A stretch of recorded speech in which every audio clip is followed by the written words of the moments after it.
Marvin had spent his entire life working as a farmer near Apple Ridge Road in Virginia. Over the years, he had raised many working dogs to help him on the farm, but as he approached retirement, he longed for something different. This time, Marvin wanted a companion, a dog that would be his friend rather than just a helper. He dreamed of raising a pup that was intelligent, active, and full of life. When Charlie came into his life, Marvin knew he had found exactly what he was looking for. Charlie was everything Marvin had hoped for in a dog. The moment Marvin laid eyes on the playful pup, he knew they were meant to be together. Charlie, too, seemed to sense the bond that would soon form between them. As the months passed, the two became inseparable. Charlie was not only loving but also incredibly smart and loyal. He had an eagerness to please that made him the perfect companion for Marvin as he transitioned into retirement. The days followed a comforting routine. Each morning, Charlie would eagerly jump into the cab of Marvin's truck, ready to accompany his owner wherever the day might take them. Whether they were working in the apple orchards or running errands in town, Charlie was always by Marvin's side. He became a familiar sight in the community, particularly at Hannah's Diner, where he was always welcome. Hannah, the diner's owner, had a soft spot for Charlie, often sneaking him a bowl of vanilla ice cream, his absolute favorite treat. Sundays were special for Marvin and Charlie. After church services, the community would gather for a picnic, and Marvin never left Charlie behind. He would make sure there was fresh water for Charlie in the truck bed, tell him to stay, and head into the church. When the service ended, Marvin would return to find Charlie waiting patiently, tail wagging, ready to join the festivities. Charlie was the star of these picnics, adored by the children who played with him and by the adults who marveled at his good nature. But life, as Marvin knew all too well, was full of unexpected turns. One day, Marvin found himself standing in his garden, swinging a pickaxe with a heavy heart. Tears welled in his eyes as he dug into the earth, preparing for something he never wanted to face. Charlie, sensing Marvin's sorrow, tried to comfort him in the only way he knew how, by nudging his dry nose into Marvin's hand, offering what little solace he could. Marvin tried to stay composed, but the thought of losing Charlie was unbearable. The memories of their time together flooded Marvin's mind. He recalled the day Charlie had been bitten by a copperhead snake. The dog had been exploring some leaf litter in the garden when the snake struck, sinking its fangs into Charlie's nose. Despite the intense pain, Charlie's first instinct was to protect Marvin's grandchildren, who were playing nearby. He had herded them to safety before collapsing on the porch, barely able to stand. Marvin had rushed Charlie to the vet, and for 3 agonizing weeks, the dog fought for his life. Through it all, Charlie never lost his spirit. Even when he was at his weakest, he would still manage a wag of his tail or nuzzle up to anyone who came to visit. Marvin swung the pickaxe again, loosening the soil further. He glanced at the sky, noticing the sun was beginning to set. It was getting late, and Marvin decided to finish digging the grave tomorrow. The thought of saying goodbye to Charlie tore at his heart, but he knew the time was near.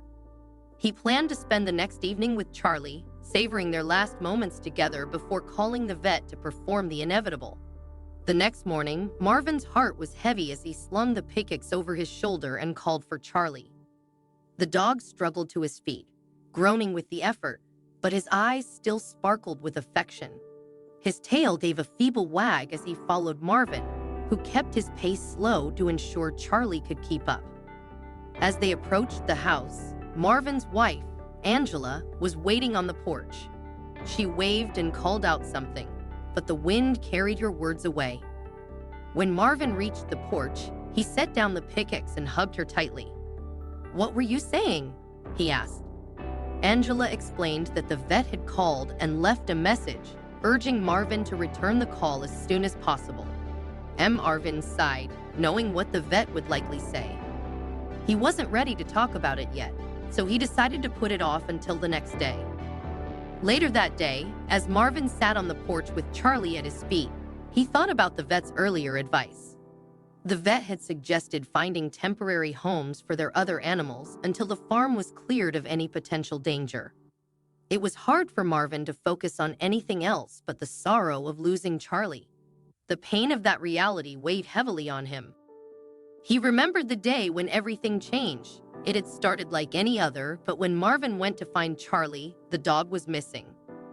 After calling for him repeatedly, Marvin found Charlie behind the shed, lying in a pool of vomit and blood. The sight was horrifying, and without hesitation, Marvin scooped up his beloved dog and rushed to the vet. At the clinic, the vet conducted several tests, and the diagnosis was grim: parvovirus. The vet explained that parvo was a highly resilient virus, difficult to treat and often fatal. Marvin's heart broke as he listened to the vet describe how the virus attacked the intestines, causing severe damage and allowing bacteria to enter the bloodstream, leading to life-threatening infections. Marvin choked back tears as he asked the vet what Charlie's chances were. The vet placed a hand on Marvin's shoulder and gently explained that parvo claimed the lives of 80% of its victims. Charlie's odds were slim, but they would do everything possible to save him. For the next 4 days, Charlie remained at the clinic, hooked up to an IV that delivered fluids and antibiotics to fight off secondary infections. On the 5th day, the vet called Marvin with devastating news. Charlie's condition had not improved, and it was time to consider euthanasia. The vet offered to handle the cremation, but Marvin refused. Charlie would be buried on the farm, where he had spent his happiest days. Just as Marvin was lost in thought, Angela interrupted him by rushing out onto the porch with the phone. "You need to take this," she said, a surprising smile on her face. Marvin was confused. Why was she smiling at a time like this? When he answered the call, the vet was on the other end. "Marvin, you might want to sit down for this," the vet said, his voice carrying an unexpected tone of optimism. Marvin braced himself, unsure of what to expect. "What is it?"